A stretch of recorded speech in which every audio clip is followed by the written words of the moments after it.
CPM-ന് വലിയ തിരിച്ചടി നിയമസഭാ തെരഞ്ഞെടുപ്പിൽ ഉണ്ടാകുമെന്നുള്ള വിലയിരുത്തലുകൾ പല കോണുകളിൽ നിന്നും ഉയർന്നു വന്നു കഴിഞ്ഞു. ഏതായാലും CP റാഷിദ് കഴിഞ്ഞ ദിവസം അതിശക്തമായി തന്നെ ചില നിരീക്ഷണങ്ങൾ നടത്തിയിരുന്നു. ഏതായാലും സഖാക്കന്മാർ നെട്ടോട്ടത്തിലാണ്. ആ പറയുന്നത് പച്ചക്കള്ളം, ഉത്തരവാദിത്വം 17 എണ്ണത്തിൽ മാത്രമെന്ന വിശദീകരണവുമായി CP റാഷിദ് രംഗത്ത് വന്നിട്ടുണ്ട്. വീണ്ടും നിയമസഭാ തെരഞ്ഞെടുപ്പിൽ ഇത്തവണ UDF തരംഗമെന്നാണ് CP റാഷിദ് പ്രവചിച്ചത്. പിന്നാലെ പല വിമർശനങ്ങളും റാഷിദിന് നേരെയുണ്ടായി. ചേലക്കരയിൽ രമ്യ ഹരിദാസിനെ ജയിപ്പിച്ച പ്രവചനമല്ലേ എന്നായിരുന്നു ഇടത് ഹാൻഡിലുകളിൽ നിന്നുള്ള പരിഹാസം. പല പ്രവചനങ്ങളും ചൂണ്ടിക്കാട്ടി റാഷിദിന് നേരെ വിമർശനങ്ങൾ ഉയർന്നു. പിന്നാലെ വിശദീകരണവുമായി എത്തിയിരിക്കുകയാണ് റാഷിദ്. ഇതുവരെ 17 തെരഞ്ഞെടുപ്പ് പ്രവചനങ്ങളാണ് നടത്തിയതെന്നും അതിൽ മാത്രമാണ് ഉത്തരവാദിത്വമെന്നും റാഷിദ് കുറിച്ചു. 17 തെരഞ്ഞെടുപ്പുകൾ വാളിൽ കുറിച്ചിട്ടുണ്ട്. 2 പൂർണ്ണമായും പരാജയപ്പെട്ടിട്ടുമുണ്ട്. 2021 തിരഞ്ഞെടുപ്പിൽ ഫിറോസ് കുന്നുംപറമ്പലിനെ ജയിപ്പിച്ചു എന്ന തരത്തിൽ നടത്തുന്ന പ്രചാരണം പച്ചക്കള്ളമാണെന്നും റാഷിദ് കുറിച്ചു. ഹരിയാന തെരഞ്ഞെടുപ്പിന്റെയും ചേലക്കര ഉപതെരഞ്ഞെടുപ്പിന്റെയും പ്രവചനങ്ങളാണ് റാഷിദിന് പിഴച്ചത്. ചേലക്കര ഉപതെരഞ്ഞെടുപ്പിൽ രമ്യ ഹരിദാസിന്റെ പ്രവചനം പാളിയതിനെപ്പറ്റിയും റാഷിദ് ഫേസ്ബുക്കിൽ കമന്റിൽ മറുപടി നൽകുന്നുണ്ട്. LDF വോട്ട് ശതമാനം പ്രവചിച്ചതുപോലെ വന്നെന്നും സർക്കാർ വിരുദ്ധ വോട്ട് BJPയും കൊണ്ടുപോയതാണ് പ്രവചനം തെറ്റാൻ കാരണമെന്നും റാഷിദ് കുറിച്ചു. ഒപ്പം അമിത ആത്മവിശ്വാസവും സംഭവിച്ചിട്ടുണ്ടാകാമെന്നാണ് അദ്ദേഹത്തിന്റെ കമന്റ്. UDFന് 102 സീറ്റ് വരെ കിട്ടുമെന്ന CP റാഷിദിന്റെ പ്രവചനത്തിന് പിന്നിലെ അടിസ്ഥാനം എന്ന ചർച്ചകളും സോഷ്യൽ മീഡിയയിൽ പുരോഗമിക്കുകയാണ്.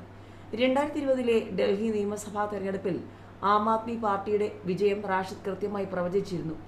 ആം ആദ്മി പാർട്ടിക്ക് 62 മുതൽ 65 സീറ്റാണ് പ്രവചിച്ചത്. 62 ജയിച്ചു. BJPക്ക് 5 മുതൽ 8 സീറ്റ് പ്രവചിച്ചെടുത്ത് 5 സീറ്റാണ് ലഭിച്ചത്.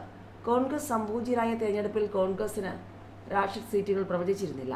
2021 നിയമസഭാ തെരഞ്ഞെടുപ്പിൽ LDFന് 104 സീറ്റ് വരെയായിരുന്നു റാഷിദ് പ്രവചിച്ചത്. 99 LDF ജയിച്ചു.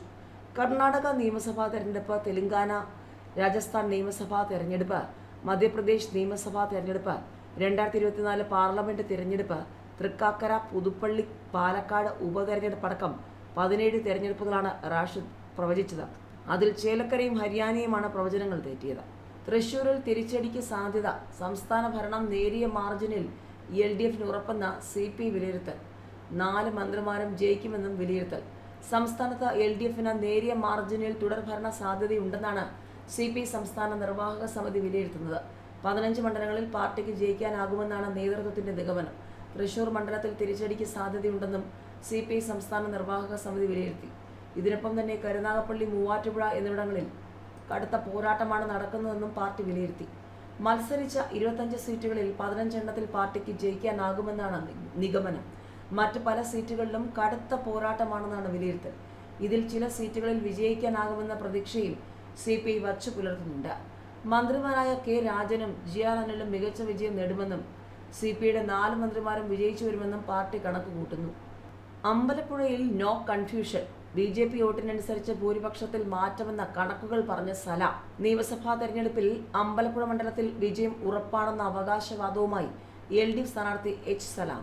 LDF 62,000-ത്തിലധികം വോട്ട് നേടുമെന്നും സലാം പറയുന്നു. മുതിർന്ന CPM നേതാവ് G സുധാകരൻ CPM വിടുകയും UDF പിന്തുണയോടെ സ്വതന്ത്രനായി മത്സരിക്കുകയും ചെയ്തതോടെ ഏറെ ശ്രദ്ധ നേടിയ മണ്ഡലമാണ് അമ്പലപ്പുഴ. BJP UDF ഡീലിന്റെ ഭാഗമായി UDF സ്ഥാനാർത്ഥി G സുധാകരൻ നേടുന്ന BJPയുടെ വോട്ടിന്റെ അളവിനനുസരിച്ച് ഭൂരിപക്ഷത്തിൽ വ്യത്യാസം വരും. 5000-ൽ കൂടുതൽ BJP വോട്ട് UDF സ്ഥാനാർത്ഥിക്ക് കിട്ടിയാൽ LDF 5000 വോട്ടിന്റെ ഭൂരിപക്ഷത്തിൽ വിജയിക്കും.